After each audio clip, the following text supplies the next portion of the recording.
সামান্য একটা সবজি দিয়ে এত সুস্বাদু ভর্তা তৈরি করা যায়, নিজে না বানালে বিশ্বাসই করতাম না। যেটা খেলে মনে হবে যেন মাছ মাংসের স্পেশাল আইটেম খাচ্ছেন। গরম গরম সাদা ভাতের সাথে খেতে যেমন অসাধারণ লাগে, বা পরোটার সাথেও জমে একদম দারুণ। তাই আজকে কাঁকরুল দিয়ে তৈরি করলাম এমন এক মজাদার ভর্তা। বিসমিল্লাহির রহমানির রহিম। এখানে 250 গ্রাম কাঁকরুল আছে। এখন মাথার এই অংশটা ফেলে দেব, তারপরে নিচের অংশটা ফেলে দেব। কাঁকরুলের সামনে পেছনে 2 সাইড আমি কেটে নিয়েছি। এখন আমি এখান থেকে মাছ বরাবর কেটে নেব। কাঁকরুলটা কিন্তু এরকম কচি দেখে নিতে হবে, তাহলে ভর্তাটা অনেক সুস্বাদু হবে। কাটা হয়ে গেছে, হাতে একটু সরিষার তেল নিলাম, কাঁকরুলের গায়ে মেখে দেব। আমি সুন্দরভাবে কাঁকরুলের 2 সাইডে তেল মেখে নিয়েছি। তেল মেখে নিলে পরে এটা যখন আমি পুড়তে দেব তখন বেশি পুড়বে না।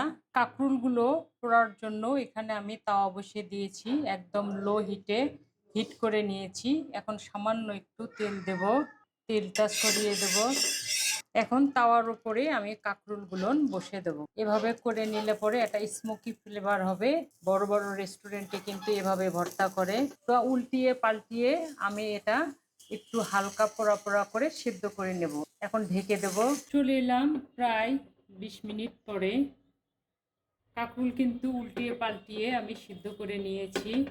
আপনারা চাইলে কিন্তু সিদ্ধ করেও নিতে পারেন, তবে সেক্ষেত্রে ফ্লেভারটা একটু আলাদা হবে। এটা স্মোকি ফ্লেভার হবে, ওটা সাধারণ ফ্লেভার হবে, তবে স্বাদের কোনো কমতি হবে না।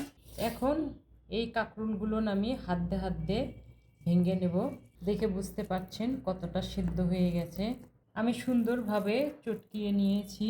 খুব সুন্দর একটা ফ্লেভার ভেসে আসছে সর্ষের তেলের সঙ্গে। কাঁকরুল পোড়া ভর্তা তৈরি করার জন্য কড়াই বসিয়ে দিয়েছি। ভর্তা মানেই সরিষার তেল। প্রথমে 2 টেবিল চামচ সরিষার তেল দিলাম, 2টো শুকনো মরিচ দিলাম, আগে একটু ভেজে নেব। মরিচ ভাজা হয়ে গেছে, 2-3টা রসুনের কোয়া কুচি করে নিয়েছি, দিয়ে দিলাম। এখানে হাফ কাপের মতো পেঁয়াজ কুচি আছে, দিয়ে দিলাম। ভর্তায় একটু পেঁয়াজ বেশি লাগে। একটু কালো জিরা দিলাম। এখন সব কিছু হালকা বাদামি করে ভেজে নেব। পেঁয়াজ একদম সুন্দরভাবে ব্রাউন কালার চলে এসেছে। এখন একে একে বাকি উপকরণগুলো দেব। সামান্য পরিমাণে আদা বাটাটা ভেজে নিয়েছি। এখন সামান্য মরিচের গুঁড়া, সামান্য হলুদের গুঁড়া। এখন চটকিয়ে রাখা কাঁকরুলটা দিয়ে দিলাম। এখন মশলার সঙ্গে ভালোভাবে কাঁকরুলটা ভুনে নেব। আমি কিন্তু লো জালের চেয়ে একটু জোরে জাল দিয়েছি। আমি সুন্দরভাবে ভুনে নিয়েছি। মরিচ দুটো আমি তুলে রাখছি, তাহলে মচমচে হবে। এই 2টো মরিচ আমি পরে ব্যবহার করব। এখনই যে ঘ্রাণ বের হয়ে আসছে, পরিমাণ মতো পোস্ত বাটা হাফ চামচের মতো, একটা টমেটোর অর্ধেকটা দিলাম, লবণ স্বাদ অনুযায়ী। এখন সব কিছু আবারও ভালোভাবে মিশিয়ে ভুনে নেব। আমি নাড়াচাড়া করে টমেটোটা গলিয়ে নিয়েছি। এখন সব কিছু ব্যালেন্স করার জন্য সামান্য চিনি দিলাম। চিনির পানিটা সুন্দরভাবে শুকিয়ে নিয়েছি, জালটা বন্ধ করে দিলাম। একটু ঠান্ডা হওয়া পর্যন্ত অপেক্ষা করব। ঠান্ডা হয়ে গেছে, এখন ভর্তা করার জন্য উঠিয়ে নিচ্ছি। উঠিয়ে রাখা শুকনো মরিচ 2টো, ঝাল কিন্তু স্বাদ অনুযায়ী। যেহেতু আগে লবণ ব্যবহার করেছি, ওই জন্য পরিমাণ মতো লবণ দিলাম। হাত দিয়ে সুন্দর করে মরিচটা ভেঙে নেব।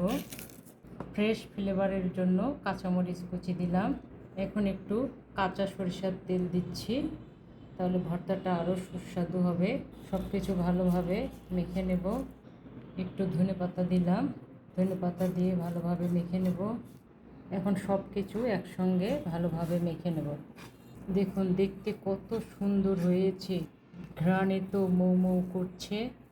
এটা সুন্দর করে আলতো আলতো করে মিক্স করতে হবে। সুন্দরভাবে মিক্স করে নিয়েছি। এখন পরিবেশনের থালিতে তুলে নেব। সুন্দর করে সাজানোর জন্য উপরে একটা পাকা মরিচ দিয়ে দিলাম। তো প্রিয় বন্ধুরা, দেখতে পেলেন সামান্য কাঁকরুল দিয়ে, ঘরে থাকা উপকরণ দিয়ে কত অসাধারণভাবে এই ভর্তাটি তৈরি করলাম। খেতে একদম মাছ মাংসের মতো লাগবে।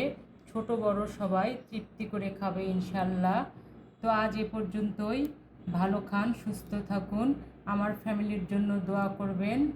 আল্লাহ হাফেজ।